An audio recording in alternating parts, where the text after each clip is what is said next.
তোমার জান্নাতের বিবরণ দেওয়ার মতো ক্ষমতা আমার নাই, কারণ এত সুন্দর করেছো তুমি জান্নাত, যেদিকে তাকায় সেদিকে নিয়ামত আর কম নাই। হাকাদা হাকাদা, অনেক অনেক কল্পনা, যেদিকে তাকায় অনেক, কম না। কথা বুঝেননি? অল্প নয়, সীমাহীন নিয়ামত, বিশাল নিয়ামত। যা চাইবে মনে মনে, যা চাইবে মনে মনে জান্নাতের মধ্যে, এটাই তোমার সামনে হাজির হয়ে যাবে। মনে মনে কল্পনা করেছো দুটো বাদাম পাইলে হতো, বাদাম হাজলা হাজির। মনে মনে কল্পনা করবেন একটু সেনাসুর বাজা পাইলে ভালো হতো, আচ্ছা হাজির। মনে মনে করবেন আরে বউ নিয়ে জীবনে হানিমুন করতে পারলাম না, জান্নাতের মধ্যে যদি বউ নিয়ে একটু হানিমুন করতে পারতাম, সঙ্গে সঙ্গে আপনার সামনে হানিমুনের ব্যবস্থা হাজির। আপনি খালি কল্পনা জল্পনার মধ্যে নিবেন, কারণ জান্নাতীদের মধ্যে সবচাইতে বড় নিয়ামত হলো জান্নাতীদের সঙ্গে রব্বুল আলামিন নিজে পর্দা ছাড়া সাক্ষাৎ করবে। জোরে বলেন মারহাবা। রব্বুল আলামিন ডাক দিয়ে বলেন, জিবরিল তাড়াতাড়ি যাও, আমার বন্ধুরে জানা আসো তার মৃত্যুটা কেমন হয়েছে। এখন আমার দেশে অনেক আলেমরা আছে বলেন আখিরি নবী রাহমাতাল লিল আলামিন জান্নাতে যাওয়ার আগে কোন নবী জান্নাতে যেতে পারবে না। এর বুকার দলেরা শোন, কারণ আদম থেকে শুরু করে যত ইমানদার মারা গেছে প্রত্যেকেই জান্নাতের নিয়ামত পাবে। আর হাসরের ময়দান যেদিন সংগঠিত হবে, সর্বপ্রথম আমার নবীর জান্নাতে ঢুকাইবে। জোরে বলেন মারহাবা। জিবরিল আমিন এসে সালাম দাও, আসসালামু আলাইকুম, হে আল্লাহর নবী, আমি আপনার কদমের মধ্যে হাজির হয়ে গেলাম। বলে জিবরিল, আগে বলো আমার সঙ্গে আজরাইলের কেমন ব্যবহার হয়েছে। আল্লাহ আজরাইল তাড়াতাড়ি যা, দেরি করিস না, কারণ জিবরিল আমিন আছে জমিনের ভিতরে, এখন তুমি তাড়াতাড়ি যাও। আজরাইল আলাইহিস সালাম হাজির হয়ে যাবে, বলবে আসসালামু আলাইকুম নবী ইদ্রিস। বলে আগে বলো আমার মৃত্যুটা কেমন হয়েছে, আমার মরণ, আমার জানটা তুমি কেমন নিছো। বলে হুজুর, আমি এত বড় দানব, আসমানে আমার মাথা, জমিনে আমার পা, তামাম পৃথিবীর পানিগুলো যদি আমার মাথায় ঢেলে দেয়া হতো, একটু পানিও গোড়ায় জমিনের মধ্যে পড়তো না। কারণ আমি এত বড় দানব, পৃথিবীর মধ্যে একমাত্র ইমানদারের রুহটা বাইর করার জন্য জমিনের মধ্যে আসি। কারণ ইমানদারের অনুমতি না নিয়ে আমি রুহটা কখনো ইমানদারের রূহটা কবজ করি না যতক্ষণ পর্যন্ত আমি অনুমতি না পাই। কারণ একমাত্র বেঈমানদের কোনো অনুমতি লাগবে না, জাহান্নামীদের কোনো অনুমতি লাগবে না। রব্বুল আলামিন বলেন, যাদের জন্য প্রস্তুতি করে রাখছো কাফিরিন, আল্লাহ বলে কাফের বেঈমান মুনাফিকদের জন্য আমি আল্লাহ প্রস্তুতি করে রাখলাম 7টা জাহান্নাম। জাহান্নামীদের মৃত্যু যেমনি খুশি সেমনি যাইব। আকাশ থেকে হুক এমন ভাবে হুক্কার মারবে, এমন ভাবে ধমক মারবে, ওই ব্যক্তি মরণের ভয়ে শুধু কাঁপবে, থরথর করে কাঁপবে, জিহ্বা বাইর হয়ে যাবে, পায়খানা করে দিবে, প্রস্রাব করে দিবে। এত কঠিন মৃত্যু হবে। নাক দিয়ে রক্ত বাইর হয়ে যাবে, কান দিয়ে রক্ত বাইর হয়ে যাবে, একটা অঙ্গ বেঁকা হয়ে যাবে, চোখ দুটা ফুটে যাবে, চোখটা বন্ধ করা যাবে না, আমার বাবারা জিহ্বাটা ভিতরে দেওয়া যাবে না। কারণ এত কঠিন মৃত্যু আজরাইল আলাইহিস সালাম এত কঠিন মৃত্যুটা তারে দিব, কিন্তু ইমানদারের রূহটা এত সুন্দরভাবে আসান করব। মুসলমান ইমানদার 3টা টান দিবে। প্রথম টান আল্লাহু আকবার। দেখবেন ইমানদার যখন মৃত্যুবরণ করে, যারা মৃত্যুকালে যখন আব্বা মায়ের পাশে দাঁড়িয়েছিলেন, আপনি বুঝতে পারবেন ইমানদার চেহারা পরিবর্তন হয়ে যায়। ইমানদারের ভিতরে মৃত্যু অনুস্পর্শী হয় না, কেন হাসি আসে মুখের জন্য, কেমন লাবণ্যের একটা হাসি রব্বুল আলামিন দান করে দেয়। কারণ এই মুহূর্তটা তাদের জন্য নিয়ামত স্বরূপ মনে করে। মৃত্যুর পরেই তো জান্নাতের সংবাদগুলো আজরাইল জানায়া দিয়ে গেছে। বাবারে তুমি 70 বছর 80 বছর কষ্ট করলা, তোমার ইন্তেকালের পরে ওই যে বড় নিয়ামত জান্নাতের দরজাগুলো খুলে রাখছে, তুমি তাকায়া দেখো। ওই ব্যক্তি মৃত্যুর জন্য তাড়াতাড়ি যাওয়ার জন্য প্রস্তুতি হয়। মুখের মধ্যে লাবণ্যর হাসি, চোখের মধ্যে লাবণ্যর ছায়া, সব জায়গা দিয়ে দেখবেন উনি যখন মৃত্যুকালে উপর দিকে তাকাইবে, তাকায় ডান দিকে একটা টান দিবে, ডান দিক থেকে টান দিয়া লা ইলাহা ইল্লাল্লাহু মুহাম্মাদুর রাসূলুল্লাহ রাসূলুল্লাহ। বাম দিকে একটু নজর আসবে, নজর আসার সঙ্গে সঙ্গে আবার যখন ইন্তেকালের সঙ্গে সঙ্গে ইমানদারের দেখবেন ডান বাম দিকে একটা মোসর দিয়া মৃত্যু হয়, তখন এইটা মোসর দিয়া আবার নিজে নিজে অনেক ইমানদারের এই বডিখানা মাথাটা একা একাই পশ্চিম দিকে ঘুরে যায়। মুসলমান শুনে নেন, আবার মুসলমান শোনো, ইমানদারের মৃত্যু এত আসানে হয়, এত সহজ করে দেয় আমার আল্লাহ রাব্বুল আলামিন। ইমানদারের মৃত্যুটা এত সহজ করে দেয়, আর বেঈমানদের মৃত্যুর সময় ভয় অনুভূত হয়, খেসমসল কাঁপন এসে যায়, ভয়ে চারিদিকে তাকাইতে থাকে, টালুমালু তাকাইতে থাকে, ভয়ে ভাঙচুর শুরু হয়ে যায়। আর ইমানদারের মৃত্যুটা রব্বুল আলামিন অতিও আসানে দান করে। জোরে বলেন মারহাবা। ইদ্রিস আলাইহিস সালাম ডাক দেবে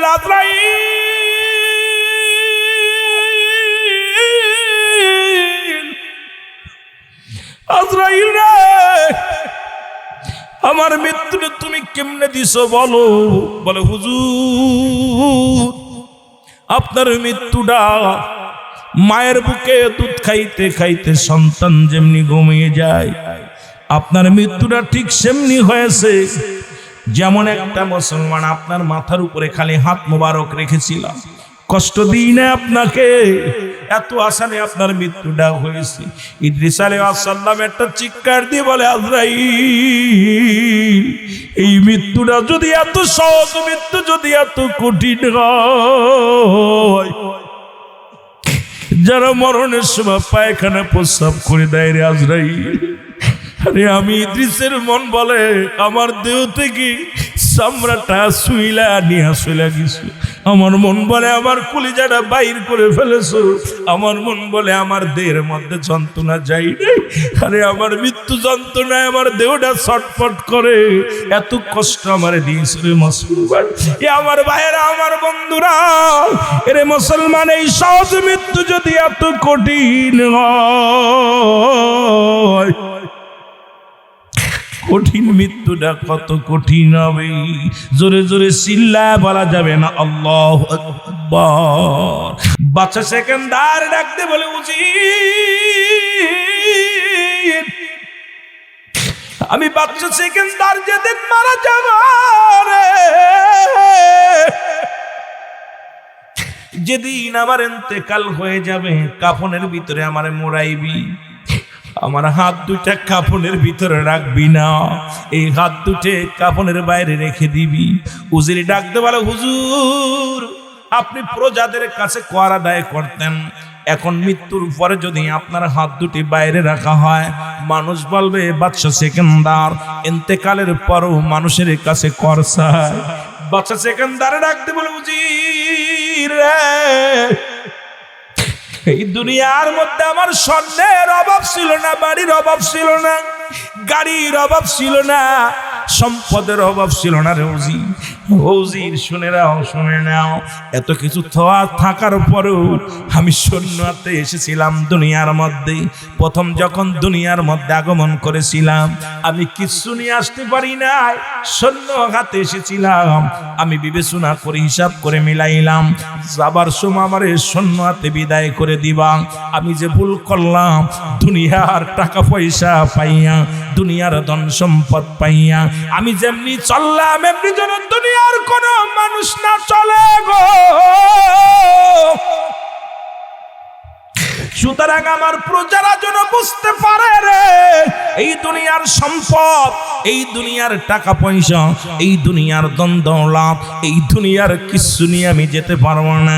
আমি প্রজাদেরকে বলে দিবা, আমি এত বড় বাদশা হইয়া সুন্নাতে বিদায় নিলাম, তোরা তো প্রজা, আমার মতো তো এত দামি মানুষ নয়, আমার মতো এত বড় দাম তোদের নয়। আমি একজন রাজা হইয়া আমি দুনিয়া থেকে বিদায় নিয়ে গেলাম। এই জন্য আমি আপনাদেরকে বলি, ও মুসলমান মুন্সিবাড়ি ভাইদেরকে বলি, আমার বাজানেরা শুনে নাও, জীবনের প্রথম কাপড় পরেছিল অন্যের সাহায্যে, আবার শেষ কাপড়টা পড়তে হবে অন্যের সাহায্যে। এই দুনিয়ার মধ্যে এত মস্তানি কিসের, এত তাকাব্বারি কিসের, এত সম্পদের বাড়াবাড়ি রে মুসলমান? এই দুনিয়ার সম্পদ কার জন্য ঘুষ খায়? খাও, কার জন্য সুদ খাও, কার জন্য দুনিয়ার মধ্যে অন্যায় পথে পা বাড়াও। আমি আপনাদেরকে বলে যাই বাবা, এই দুনিয়ার সম্পদ খাবে লোকে, তোমার দেহ খাবে পকে। জোরে জোরে চিল্লায় বলা যাবে না, ঠিক কি না? আমার ভাইরা, আমার বন্ধুরা, আমার যখন আপনাকে আমাকে কবরে শোয়া দিবে, কবরে শোয়ানো প্রত্যেকটা মানুষের কাছে দুজন ফেরেশতা কেরামুন কাতিবিন লেখার জন্য ছিল, কিন্তু খালি দুজন সীমাবদ্ধ নাই।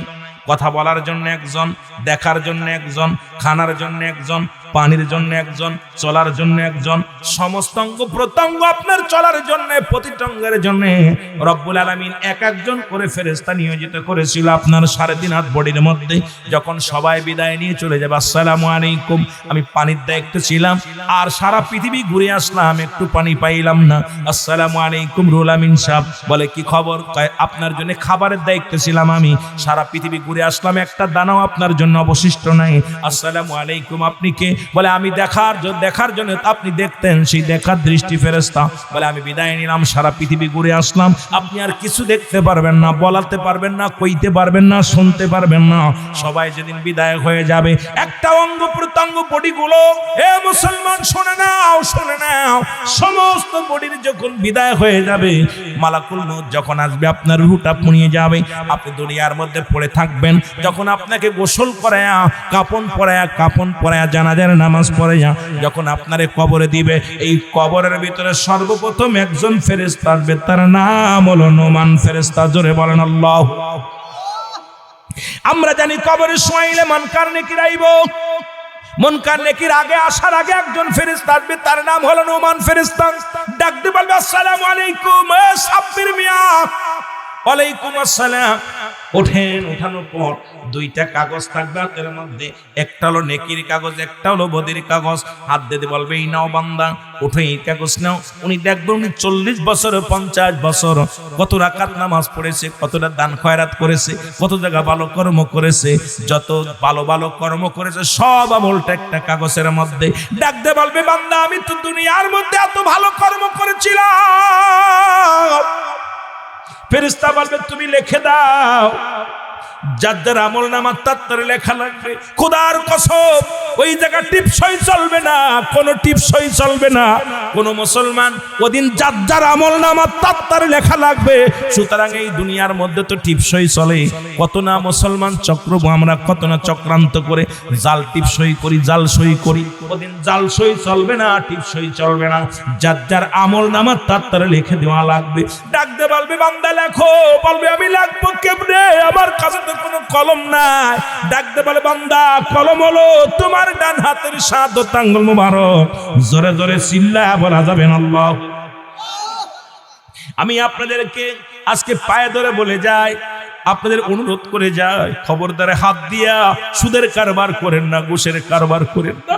এই হাত দিয়ে আপনি অন্যায় করেন না। এই হাতটা দিয়া দান খয়রাত করেন। এই হাতে জোয়ার প্যান্ডেলে টাকা দিয়েন না, আমাদের প্যান্ডেলে টাকা দিয়েন না। এই হাতটারে পবিত্র রাখেন। এই হাতের 7 আঙ্গুল মুবারক হলো কলম। জোরে জোরে চিল্লায়া বলা যাবে না আল্লাহু। আর একটু জোরে বলে, কলম হলো ডান হাতের 7 আঙ্গুল মুবারক। কলম হলো 7 আঙ্গুল মুবারক। বান্দা বলবে, আমি কলম পাইলাম, আমি তো কালি পাইলাম না, আমার কলমে কোনো কালি নাই। ডাকতে বল, বান্দা চিন্তার কোনো কারণ নাই, কালি হলো তোমার মুখের থুতু মুবারক।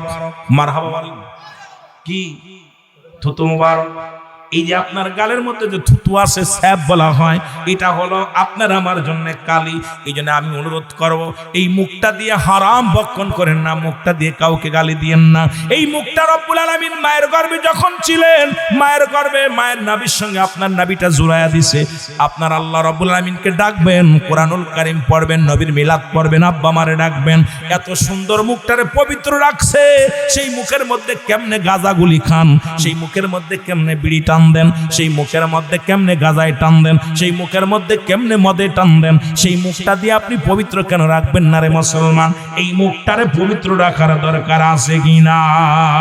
এ দুনিয়ার মুসলমান শুনে নাও, এই মরণের কথা বলতে গেলে মনে পড়ে যায় গো।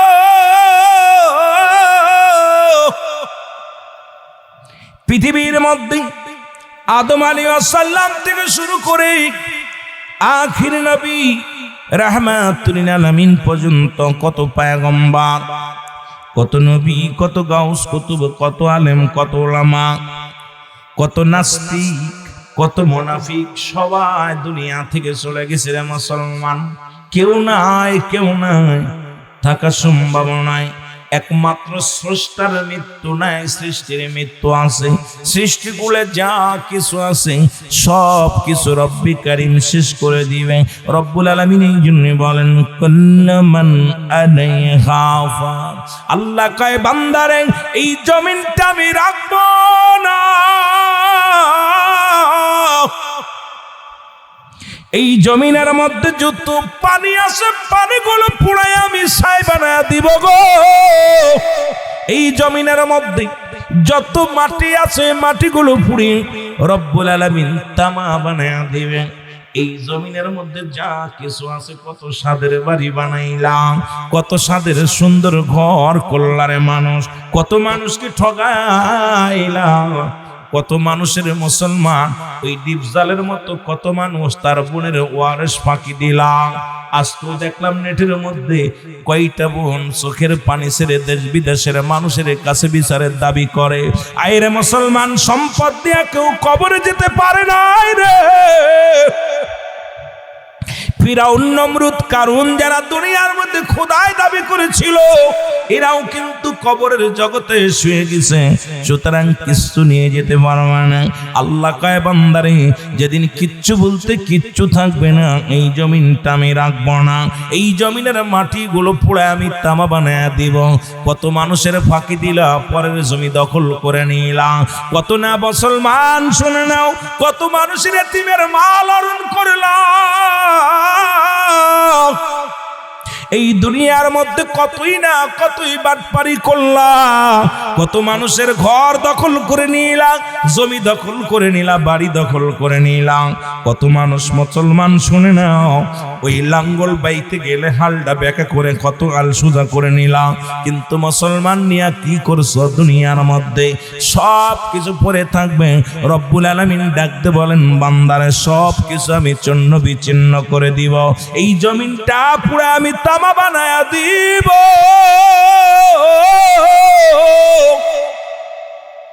এই জমিনের মধ্যে যত পানি আছে পানিগুলো পুড়ে ছাই বানায়া দিব। যেদিন কিচ্ছু বলতে কিচ্ছু থাকবে না, সেদিন থাকবো শুধু আমি আল্লাহ। আর আল্লাহ বলে বান্দারে আমি যেদিন থাকবো সেদিন আমি থাকবো আমার নবী রাহমাতাল লিল আলামিনের ভালোবাসা নিয়ে।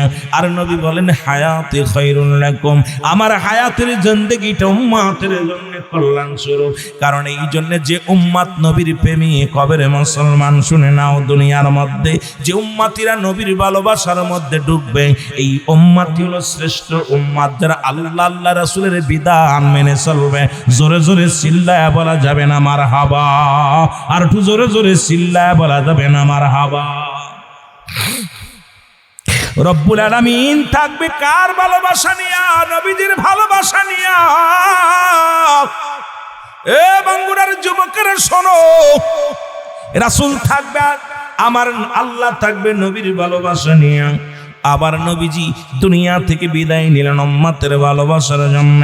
উম্মতিদেরকে ডাক দে বলেন শুনেন উম্মতিরা গো, ওফাতি খায়রুল লাকুম, আমার ওফাতটাও আমার উম্মতের জন্য কল্যাণ স্বরূপ। সুতরাং নবী আসছে দুনিয়ার মধ্যে উম্মতের মঙ্গলের জন্য, বিদায় নিছে উম্মতের কল্যাণের জন্য।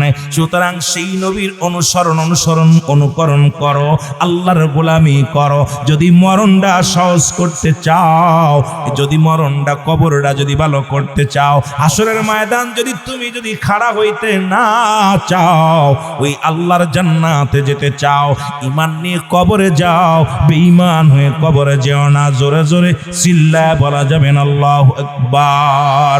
এর পৃথিবীর মধ্যে এখনো 4 জন ব্যক্তি জীবিত আছে গো,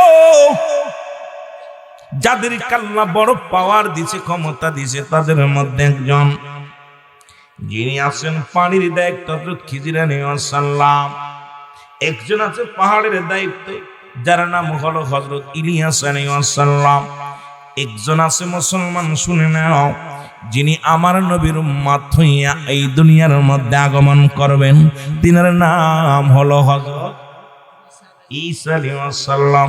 আরেকজন ব্যক্তিকে আল্লাহ একবার ইন্তেকাল দিছে, আবার জিন্দা অবস্থায় জান্নাতের ভিতরে ঢোকায় রাখছে, ইনার নাম হলো হযরত ইদ্রিস আলাইহিস সালাম। জোরে জোরে চিল্লায়া বলা যাবে না মারহাবা? আর একটু জোরে জোরে চিল্লায়া বলা যাবে না মারহাবা?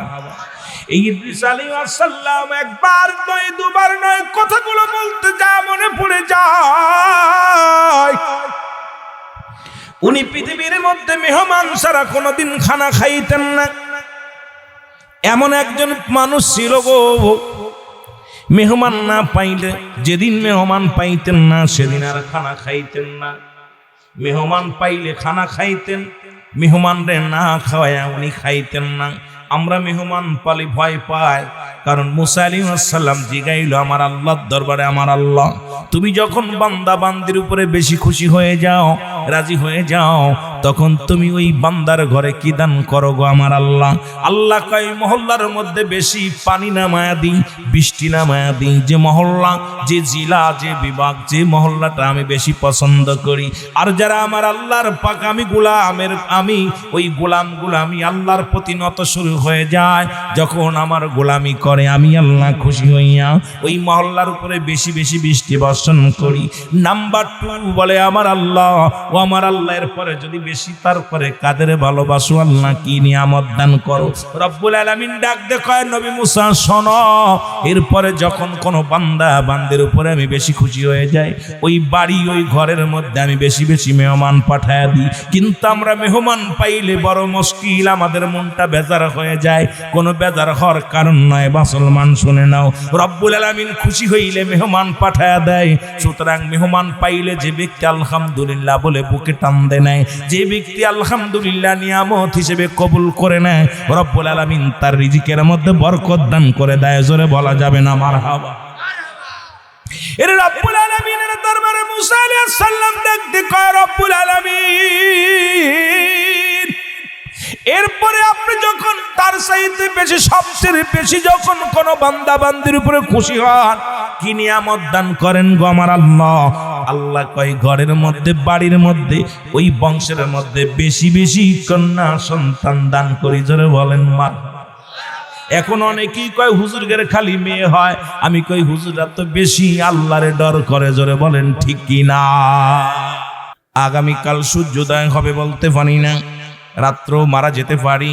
কত মানুষ ঘুমের ঘরে মারা যায়, খানা খাইতে যে মারা যায়, গোসল করতে যে মারা যায়, বৈশা থাকতে অবস্থায় মারা যায়, নামাজের সিজদার মধ্যে যায়, অনেকেও দুনিয়া থেকে বিদায় হয়ে যায়। রব্বুল আলামিন যেহেতু এখনো বেঁচে আছি, তোমার দরবারে কবুল করি, তওবা করি। কারণ আসরের সময় বাবা আদম আলাইহিস সালাম তওবা করেছিল, আর মাগরিবের আগে খবর শুনলো, আদম রে তোর দোয়া আমি কবুল করলাম, তওবা কবুল করলাম। যেহেতু আমরা সেই সুযোগটা পেয়েছি, আল্লাহ একটু খাস তওবা করেন আমার সঙ্গে, আস্তাগফিরুল্লাহ রব্বি মিন কুল্লি যামবিন আতুবু ইলাইহি লা হাওলা ওয়ালা কুওয়াতা ইল্লা বিল্লাহিল আলিয়্যিল আযীম লা ইলাহা ইল্লাল্লাহু মুহাম্মাদুর রাসূলুল্লাহ আশহাদু আল্লা ইলাহা ইল্লাল্লাহু ওয়াহদাহু লা শারীকা লাহু ওয়া আশহাদু আন্না মুহাম্মাদান আবদুহু ওয়া রাসূলুহু। একটু মহব্বতে চিল্লায়া বলা যাবে না আল্লাহু আকবার? এ জীবন জীবন নয়, এমন একটা জীবন আসবে যে দেশে গেলে মানুষের বিচার হয়, যে দেশে গেলে মানুষের হিসাব হয়, যে দেশে গেলে মানুষ আর কোনোদিন ফিরে আসে না, আসাও সম্ভব না। কত মানুষ ঘরের পাশে ঘুমায় আছে, খোঁজ নিতে পারলাম না। পৃথিবীর মধ্যে 3টা বিপদ। নাম্বার 1 হলো মানুষের মরণ, নাম্বার 2 হলো কবর, নাম্বার 3 হলো কিয়ামতের ময়দান। 1 নাম্বার বিপদ হলো মানুষের মরণ।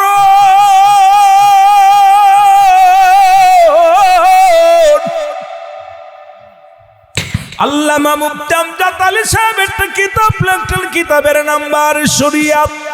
এই কিতাবের মধ্যে উনি লিখতে যা বললেন, দুনিয়ার মানুষ শোনো, সাধারণ মৃত্যুবরণ করে 70টা উটের চামড়া জবাই না করিয়া উল্টো দিকে টান দিয়া লবণ আর মরিচ লাগা দিলে যতটুকু যন্ত্রণা হয়, এর চাইতে 70 গুণ যন্ত্রণা হলো একটা সাধারণ মৃত্যু। এখন আমরা মরণকালে, ও বাবারা শুনে নাও, বাঙ্গুরাবাসী শুনে নাও, ও মুন্সিবাড়ির বাজারেরা শোনো গো, এখন যারা মৃত্যুকালে যারা পায়খানা করে দেয়, মরণের সময় যাদের মুসলমান প্রস্রাব করে দেয়, এই মরণের সময় অনেকের জিহ্বা বাইর হয়ে যায়, মরণের সময় অনেকের চোখ দুটি বড় বড় হয়ে যায়, তাদের মরণটা কত কঠিন হয়, জোরে জোরে চিল্লায় বলা যাবে না আল্লাহু আকবার। এ মুসলমান গভীর মনোযোগ। আবার এমন মরণ ছাড়া এই দুনিয়ার মধ্যে পৃথিবীর সবচেয়ে নিকৃষ্ট মরণ, তবে ইমানদারের মরণটা হয়। ইমানদারের মরণ যাদের জন্য আল্লাহ রেখে দিয়েছে, আল্লাহ বলেন বিসমিল্লাহির রাহমানির রাহিম। উইদ্দাত লিল মুমিনিন। আল্লাহ বলে মুমিনদের জন্য, মুত্তাকিনদের জন্য আমি আল্লাহ রাখলাম একটা নয়, দুটি নয়, 8টা জান্নাত প্রস্তুতি করে রাখলাম। আর এই মুমিনদের মরণটা হয় আটাগুলা খামির বানায়া, খামিরের মধ্যে যদি একটা চুল পড়ে মুসলমান, এইটা যেমন টান্দে বাইর করলো না, সে বাইর হয়ে যায়। ইমানদারের মৃত্যুটা রব্বুল আলামিন এমনি সহজ করে দেয়, যেমন এই টিস্যু বক্সের মধ্যে টিস্যু আছে, আস্তে বাইর হয়ে যায় রে মুসলমান। শোনো, ইমানদারের মৃত্যুটা এত আসানি রব্বুল আলামিন দেয়। আর এই মৃত্যু যদি এত কঠিন হয়, যাদের মৃত্যুর সময় পায়খানা প্রস্রাব করে দেয়, তাদের মরণটা কত কঠিন হয়, জোরে জোরে চিল্লায় বলা যাবে না আল্লাহু আকবার। এই জোরে বলেন, বলবো? আই হাই, টাইম দিয়ে গেছে সাবির ভাই। আই হাই, এত টাইম খারবেন আবার? আমি একটু নাই লস করছি বলে আমারও লস করবেন? মহব্বতের অনেক ভালো মনের মানুষ, প্রেম ভালোবাসা তো মানুষের মন দেখে, চেহারা দেখে হয় না, মন থেকে হয়। মারহাবা বলেন না? 3টা উপকার। কয়টা উপকার? জোরে বলেন কয়টা? 3টা। নাম্বার 1, ওই মানুষটা কুকুরে কামড়ায় না। নাম্বার 2, ওই বাড়িতে কোনোদিন চোর আসে না। নাম্বার 3, ওই মানুষটার মরণ সহজ হয়। মরণ নাম্বার 1, অল্প বয়সে দেখবেন যারা মাদক সেবন করে, অধিকাংশ মাদক খায়, অনেক আল্লাহ হয়তো প্যারালাইসিস, সেটা হলো ভিন্ন ব্যাপার, অনেকের মাজার সমস্যা, এগুলো ভিন্ন ব্যাপার। রব্বুল আলামিন যারা এই পৃথিবীর মধ্যে মাদক সেবন করে, গাঁজা, মদ, ইয়াবা, বিড়ি, সিগারেট এগুলো বেশি খায়, দেখবেন অল্প বয়সে বুড়া হয়ে যায়। আর বুড়া যখন হয়, হাতের ভিতর নেয় লাঠি। কি নেয়? জোরে বলেন, কি ভর দিয়ে চলে? হ্যাঁ, জোরে বলেন, কি ভর দেয়? মনে হয় আপনাদের এলাকায় মানে এই পাশের আওয়াজ নেই, এই পাশের আওয়াজ হচ্ছে, এই পাশের মানুষ মনে আমার পর রাগ করছে। রাগ করছেন নি? কি নেয়? একটু জোরে বলেন না, কি নেয়? বলেন, যার কাছে লাঠি থাকে তারা কি কুত্তই কামড়ায়? ভয় আছে না কুকুরের? ওর কাছে গেলেই মারবেন। জোরে বলেন, ঠিক কিনা? যার হাতে লাঠি থাকে ওর কাছে কুকুর যায় না। কুকুর কয় যা যাবে না, কুকুরের তো যারে ভয় আছে। নাম্বার 1, কুকুরই কামড়ায়। নাম্বার 2, ওই বাড়ি চুরি হয় না, রাত ভরে চোরে কয় বাড়ি যা যাবে না, গেলি ধরা পড়ে যাবে। বলেন, যে বাড়ি মানুষ জেগে থাকে সে বাড়ি কি কোনো চোর ঢোকে? কথা কয় না কেন? যে বাড়ি নীরবতা, একদম সবাই ঘুমায় গেছে, ওই ঘরে চোর ঢোকেই পড়ে। আর যে বাড়িতে মানে মানুষ জেগে থাকে, চোরের জানে ভয় নাই, চোর কয় বাড়ি গেলেই ধরা পড়ে যাবো। ও রাত ভরে খ্যাকু খ্যাকু করতেছে, চোরে কয় বাড়ি যা যাবে না, চুরি হয় না। 2 নাম্বার উপকার, চুরি হয় না। নাম্বার 3, মরণটা সহজ হয়। এক কাশিতে গলায় বাঁধা শেষ, যত খাবেন খান। উপকারও কয়ে দিলাম, ক্ষতিও কয়ে দিলাম। এখন যাদের ভালো লাগে বেশি করে খান। অনুরোধ করি, অধিক পরিমাণ একটা মিনিট 1 সেকেন্ডের হায়াত কমে আপনি মহব্বতের সঙ্গে দুরূদ শরীফ পড়ুন। আল্লাহুম্মা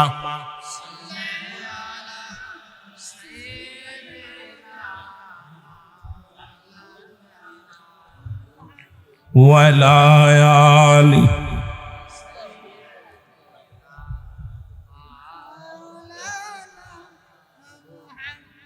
তুমি কিসের আশায় আছো রে মন, কিসের জিন্দেগি, কিসের আশায় আছো রে মন, কিসের জিন্দেগি।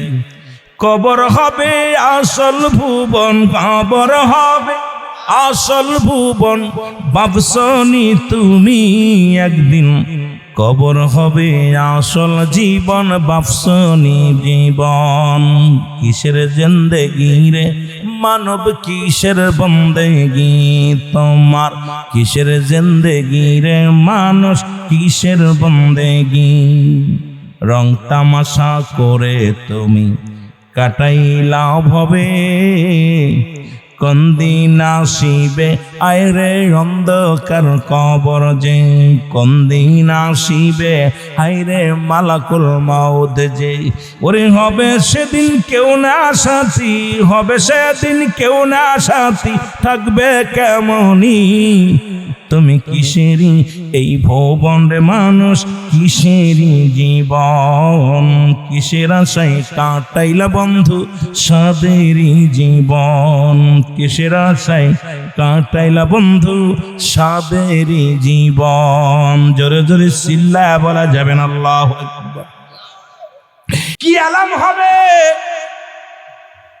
আগামী আজকে সকাল এই মাত্র 8টার সময় জনাব মোহাম্মদ হাজী খোরশেদ আলম সাহেব ইন্তেকাল করছে, ঠিক কি না? ইন্না লিল্লাহি ওয়া ইন্না ইলাইহি রাজিউন। কে বলবে? কে বলবে? ইমাম সাহেব বলবে। ইমাম সাহেব ইলহাম দিয়ে দিবেন। দুঃখের বিষয় ভালো করে বুঝে নেবেন। এই হাজী খোরশেদ আলম নামটা পরিবর্তন সেকেন্ডের মধ্যে করে ফেলবে। বলবে মরহুমের জানাজার নামাজ আগামীকাল সকাল 10টায় তার নিজ বাসভবনে অনুষ্ঠিত হবে। ওরে দুনিয়ার মানুষ, ও খোরশেদ আলম, আবু ইসাক সাহেব শোনো, এইটা আমার আপনার জিন্দেগি। রুহুল আমিন ভাই, সাব্বির ভাই, আশরাফুল ভাই, এরকম যত মুসলমান, কুতুবউদ্দিন ভাই যারা আছেন শুনে নেন। ও যুবক বাবারা শুনে নাও, সেকেন্ডের মধ্যে তোমার নামের পরিবর্তন। নামটা বললেন, মরহুমের লাশের জানাজার নামাজ, তুমি মরহুম হয়ে গেছো। আর রুহুল আমিন বলে কেউ ডাকবে না, কুতুবউদ্দিন বলে কেউ ডাকবে না, খোরশেদ আলম বলে কেউ ডাকবে না, আবু ইসাক সাহেব, রাজু সাহেব বলে কেউ ডাকবে না। এই তো তোমার জিন্দেগি।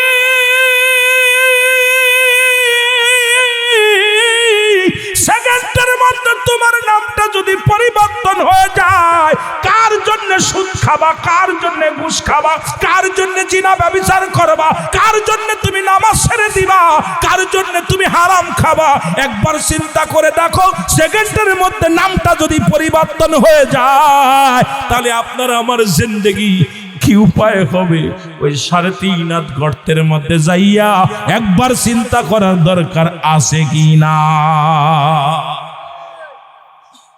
একটা মানুষ যদি একটু ভাবে, আহা, আমি মাঝে মাঝে ভাবি এই জিনিসটা।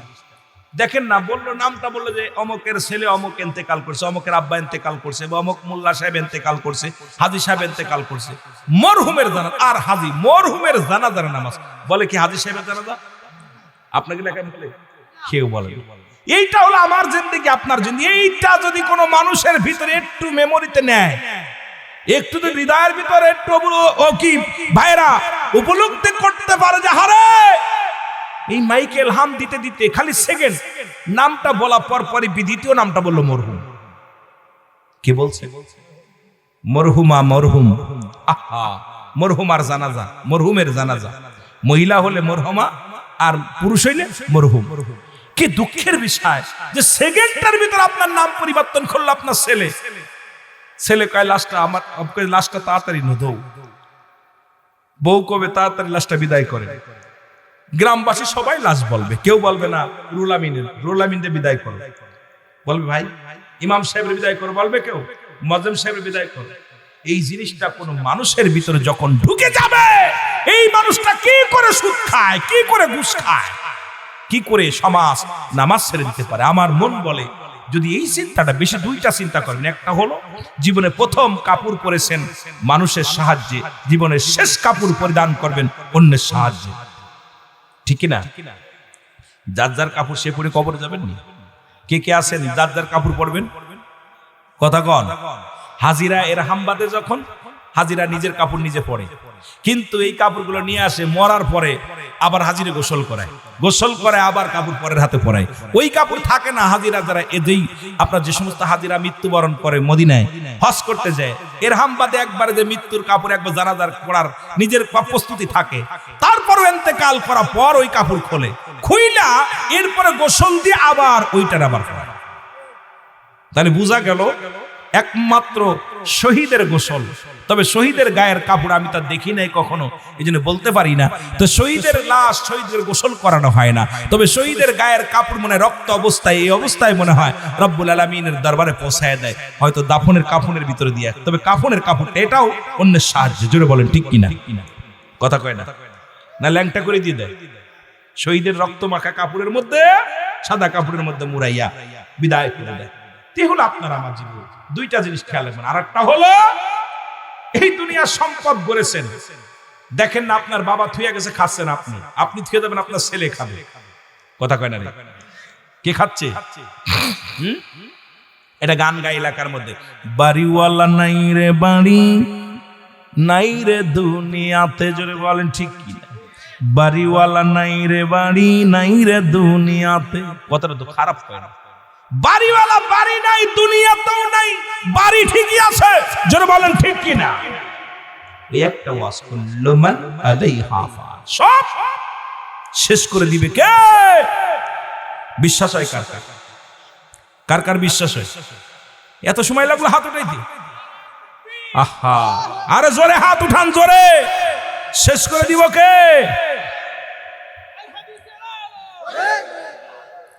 সব শেষ করে দিবে রব্বুল আলামিন। আমি মাঝে মাঝে ভাবতে গেলে অনেক কষ্ট হয়, নিজের এই যে টাকা পয়সা কামাইতেছি, এত স্বাদের, কত মানুষ আজকে আসার সময় দেখলাম দুর্ঘটনা, সড়ক দুর্ঘটনা, এইরকম অসংখ্য মানুষ দিবালয়ে ঝরে যাচ্ছে, আসছে যাচ্ছে, আসতেছে যাচ্ছে, আসতেছে যাচ্ছে। আসার সিরিয়াল আছে, যাওয়ার কোনো সিরিয়াল নেই। দেখা যায় আব্বা বেঁচে আছে, সন্তান নাই। অনেক বাবার কাঁধে সন্তানের লাশ উঠছে, যেটা বলেন ঠিক কিনা? ওঠে নাই? আবার অনেক সন্তানের কাঁধে বাবার লাশ উঠছে, বাবার আবার নাতির কাঁধে দাদার লাশ উঠছে, দাদার কাঁধে নাতির লাশ। অনেক দাদা নিজের নাতি নাতনির লাশগুলো কাঁধে করে নিয়ে যাচ্ছে, আর কাঁধে আর কাল্লা মরার কথা ছিল আমার, নাতিরে দিলাম কবরে। সুতরাং ইহা দ্বারা বোঝা যায় যে আমি আগামী দিন বেঁচে থাকবো, আগামী দিন বুড়া হব, এমন কোন গ্যারান্টি কেউ দিতে পারবো না। তাই এই অবস্থা, তাই এই অবস্থা। ক্ষমতার জন্য, চেয়ারের জন্য যেভাবে আমরা উঠা পড়ে লাগছি সবাই, হাইরে মানুষ, একটা চেয়ারের জন্য কেউ জান্নাত বিক্রি করতেছি, কেউ বা আপনার ওই টিকিট নিয়ে ঘুরে বেড়াচ্ছি, কেউ আপনার কত কত মিথ্যা ছলনা দিবে, এটা করে দিব, ওটা করে দিব। আইরে ভাই, তোর কি নিঃশ্বাসের বিশ্বাস আছে আগামী দিন সংসদে যেতে পারবি বা আগামী দিন এই ক্ষমতায় বসতে পারবি? এমন কোন গ্যারান্টি কেউ দিতে পারি না, জোরে বলেন ঠিক কিনা? এইটুক জোরে বড় জোরে বলতে পারে, আল্লাহ আমাকে বাঁচিয়ে রাখে, চেষ্টা করবো রব্বুল আলামিন যদি আমাকে ক্ষমতা দেন, আল্লাহ আমাকে দয়া করে আপনাদের মঙ্গলের জন্য কাজ করবে, জোরে বলেন ঠিক কিনা? স্বপ্ন দেখো এইভাবে, কাজে লাগবে, সব হবে। কিন্তু তুমি যে স্বপ্ন দেখাই, আমি আজকেও দেখলাম কয়েকটা মানুষ, আমাদের এমপি সাহেবরা যে স্বপ্ন দেখাইতেছে, এ করবে, ও করবে, একবারও আল্লাহর প্রতি তাওয়াক্কুল নেই। আরে সাদ্দাত জান্নাত বানাইলো, ঢুকতে পারছে নাকি? এত স্বপ্ন ছিল জান্নাত নিজেরটা, আল্লাহ তোমার জান্নাত আমি নিব না, আমি দুনিয়াতে একাই বানাবো। বানা, সুন্দর করে বানাইছে, বানায়া জান্নাতটারে বানায়া সুন্দর করে যেদিন ঢুকবে, একদম উনি ঢুকবে, কারিগর যিনি ছিল উনি কয়, হুজুর এমন একখান জান্নাত পাইছে, আল্লাহর জান্নাত ফেল। তো উনি ঢুকার জন্য খুব প্রস্তুতি নিছে। এখন ওদিন এলহাম আছে, আগে শুনতে পারছে সাদ্দাত যেদিন জান্নাত বানাইবো তার সব মারা যাবে, ঢুকতে পারবে না। উনি উনার চিন্তাধারা যে মরবই কথা, কে বলছে রে? উনি হাজার শত শত সাদ্দাত বানাইয়া জান্নাতের চারিপাশে একদম রোবট বানায় বানায় দাঁড়া রয়েছে, আর একদম আসল কোনটা নকল কোনটা চিনার কায়দা নেই। আজরাইল আলাইহিস সালাম চলে আইছে, আয়া আসল সাদ্দাত পায় না। আল্লাহ, এ কোন ঝামেলায় পড়লাম, এখন তো আসলটারে চিনা যাচ্ছে না, নকল কোনটা আসল কোনটা চিনতে পারি না। কথা বুঝেননি? রব্বুল আলামিন বলে ভয়ের কোনো কারণ, একটু ধৈর্য ধরো, সময় আসুক। কয়টায় অন্তেকাল হবে, কয়টায়? 10টায়। তো 10টাকে বাঁচতে কয় মিনিট? কয় আলো 2 মিনিট আছে। কয় 2 মিনিট ধৈর্য ধরো, দাঁড়াও। সুবহানাল্লাহ কইতেন নি? আরো জোরে কয় দাঁড়া, একটু দাঁড়া। দাঁড়াইছি। আসলটা এক জায়গা মতো সময় মতো পড়ে যাবে, দাঁড়া। জান্নাতের ভিতর পাটা ঢুকাই দেশ। আজরাইল পিছন তাইয়া দৌড়ছে, এই কই যাও? কে? আমি আজরাইল। সাদ্দাত কে আছে রে? কয় এতগুলো বানাইলাম, তুমি আসলটা ধরে ফেললা। সবগুলো কথা কইতেছি, এমন রোবট বানাইছে, কথা বুঝেননি? আহা, এখন আল্লাহ কয় আমার একটু সুযোগ দাও। হে সাদ্দাত কইছে, আজরাইল রে আমার একটু সুযোগ দাও, আমি খালি ভিতরে ঢুইকা দেখি আসি কি মজা হইছে। সম্ভব না, আল্লাহর হুকুম নাই। কার হুকুম নাই? আল্লাহর হুকুম নাই। এ বন্ধু, সঙ্গে সঙ্গে সাদ্দাত পড়ে গেছে। তখন 2টা জায়গা আজরাইল সালাম কেঁদেছিলেন। আজরাইলকে জিজ্ঞাসা করালো, আপনি দুনিয়ার মধ্যে কোন রুহু কবাজ করতে যে আপনি কেঁদেছেন কখনো? কষ্ট অনুভব করছেন? কত মায়ের বুক খালি করছেন, কত স্ত্রীকে বিধবা করছেন, কত স্বামীকে স্ত্রী হারা করছেন, তা আপনার কি কোনো জীবনে কান্না আসছে? আমার 2টা জায়গায় কান্না আসছে। নাম্বার 1, যখন সাগরের মধ্যে একটা বালকের মা বাবা সবাইকে যখন তুফান দিয়ে প্লাবন দিয়ে শেষ করে দিলা, তখন বিশাল ঝড় তুফানের মধ্যে ছোট্ট একটা মাসুম বাচ্চা মায়ের গর্ভে থেকে বাইর হওয়ার সঙ্গে সঙ্গে মাকেও মেরে ফেললাম, মার রুহটা বাইর করলাম। তখন ওই নৌকার একটা তক্তার উপরে সন্তানকে ভাসিয়ে দিয়েছিলাম। সেদিন আমার চোখে পানি আসছিল। আল্লাহ, যেদিন দেখেছিলাম যাহারে এর মারে মারলাম, বাবারে মারলাম, বংশ সব শেষ, আর এই সাগরের মধ্যে বাচ্চাটার একটা তক্তার পরে দিয়ে দিলাম। আল্লাহ, ওই দিন আমি আমার চোখের পানি ঠেকায় রাখতে পারিনি। কি করলাম? বাচ্চার কি উপায় হবে? কারেকদিন যখন সাদ্দাত জান্নাত বানালো, ওর কান্না দেখে আমি সহ্য করতে পারিনি। এত কান্না কানছিল, একটু দেখবো ভিতরে। আমি হুকুম পাই নাই বলে তারে ঢুকতে দিই নাই, দিছি শেষ কইরা। কয় 2টা লোকরা চেননি? কয় না। কয় 2টা লোক একই লোক ছিল। আল্লাহু আকবার বলেন না। ওই বদমাইশটারে মার কোল থেকে যখন মা মারা গেল, তখন ওকে বাঘের দুধ খাওয়ায় আমি মানুষ করেছি। মানুষ বারো করছি কি খাওয়ায়? বাঘের দুধ। বাঘিনীর বাচ্চা হলো, বাচ্চা হওয়ার পর মারা গেল। এই বাঘিনী পিপাসায় কাতর, পানি পান করতে আইসা যখন দেখে তক্তা ভাসতে ভাসতে এই জায়গা যায়, যখন উঠছে তখন ওই বাচ্চা দেখা বাঘিনীর মায়া হয়েছে, ঠ্যাং উঁচু করে সামনে দিয়া পানি খাতে গেছে। আর ওই বাঘিনীর দুধের বোটা ওই বাচ্চার মুখের মধ্যে যে পড়ছে, যখন চাটা দিছে অনেক দুধ মায়ের স্তনে, তখন ভালো লাগছে। বাঘিনী কি করছে? ওই বাচ্চাটার ঘাড় ধরে নিয়ে বনের ভিতর নিয়ে গেছে, নিয়ে দুধ খাওয়ায় মানুষ করছে। কত বড় বদমাইশ! আল্লাহ বাঁচাইলো যারে বনের বাঘের দুধ খাওয়া। সেই বদমাইশ বড় হইয়া আল্লাহর সঙ্গে টিক্কা দিয়া ফিরাউন নমরুদ কারুনের মতো ও নিজেই খোদা দাবি করলো। জোরে বলেন নাউজুবিল্লাহ। ও নিজেই আল্লাহর জান্নাত অস্বীকার করে। এরকম অসংখ্য মানুষ আছে। দেখা যায় কে প্যারালাইসিস, জন্ডিস, হার্ট অ্যাটাক মেটাক হয়েছে। আবার অনেকেই আপনার এখন তো স্ট্রোক করে বেকাবুক হয়ে গেছে, ভালো হয়েছে, ও আর মসজিদে যায় না। কপাল পড়া লাঠি পড়তে বাজারে চা খাতি যায়, কিন্তু মসজিদে যায় না। জোরে বলেন ঠিক কিনা? কত দোয়া টোয়া করার পর অসংখ্য মানুষের সঙ্গে আমি দেখছি, অসংখ্য মানুষ স্ট্রোক করার পর এখন ভাই মসজিদ, আরে ভাই বেটা তোর বাজারে না যায় একটু বয়া মসজিদে বয়া আল্লাহ আল্লাহ কর, ঠিক কিনা? মসজিদে 2 ঘন্টা যায় বসে থাক, ওযু কইরা মসজিদের ভিতর বয়া তাসবিহে কিছু পারিস না, সুবহানাল্লাহ, আলহামদুলিল্লাহ, আল্লাহু আকবার, একটু যা পারিস আল্লাহরে ডাক। কিন্তু কি করবে? ও যায়া একদম যা চেয়ার নিয়ে চা খাইতেছে আর টিভির সামনে বয়া এরকম দেখতেছে। জি গাইলে কয় প্যারালাইসিস হইছে। ভাই বদমাইশ, তোর তো প্যারালাইসিস হইছে, তুই আল্লাহরে ডাক না। আল্লাহর ডাক্তার একটু হাসা শিখছিস। এইজন্য এদেরকে সবচেয়ে বড় কষ্ট হলো যে রব্বে কারীম এত পরীক্ষা নিতেছে, তারপরও আমরা সুজা হইতেছি না। জোরে বলেন ঠিক কিনা? কষ্ট হচ্ছে আপনাদের? একটু হয়তো ধমক দিয়ে কথা বলা হয়েছে, মনে কিছু করবেন না, কষ্টে পড়ে এগুলো অনেক সময় নজরে পড়ে। অনেক সময় দাড়িগুলো দেখবেন, দাড়ি পেকে গেছে। আপনাদের এই বেশিরভাগ দেখা যায় কিশোরগঞ্জের ওদিক গেলে, কিশোরগঞ্জ এলাকায় আপনার ওইদিকে গেলে দেখা যায় তরফ এলাকার আপনার সুনামগঞ্জ মুরব্বীরা দাড়িগুলো পেকে গেছে, টুপি মাথায় আছে, এরম দিয়ে টিভি দেয়, আজান পড়তেছে ওরা দিয়ে টিভি দিতেছে। কথা বুঝেন? আর চা খাইতেছে। একদিন জিগাইলাম, কয় মুরব্বীরে, কয় বাজান, বাড়ি যে পড়বো। আমি কেন 9টা বেজে গেছে, আমার মোবাইল দিয়ে দেখতেছেন নামাজ, ঈশার নামাজ পড়ছেন, বাড়ি যে পড়বো। কথা বুঝলেন?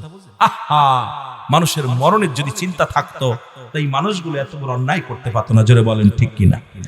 মরণের কথা মানুষ মরণের কথা মানুষ স্মরণ করলা না, আজরাইলা শিলে পারে রক্ষা পাবি না। বলো আজরাইলা। এ মুসলমান গভীর মনোযোগ, লম্বা আলোচনা হয়ে যাচ্ছে, দূরে যাইতে পারতাম না। 2 নাম্বার বিপদ হলো মানুষের কবর।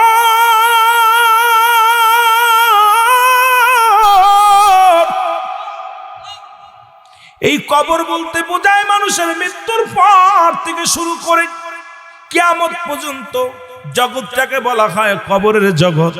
আল্লাহ, মৃত্যুর পর থেকে শুরু করে কিয়ামত পর্যন্ত জগৎটাকে বলা হয় কবরের জগৎ।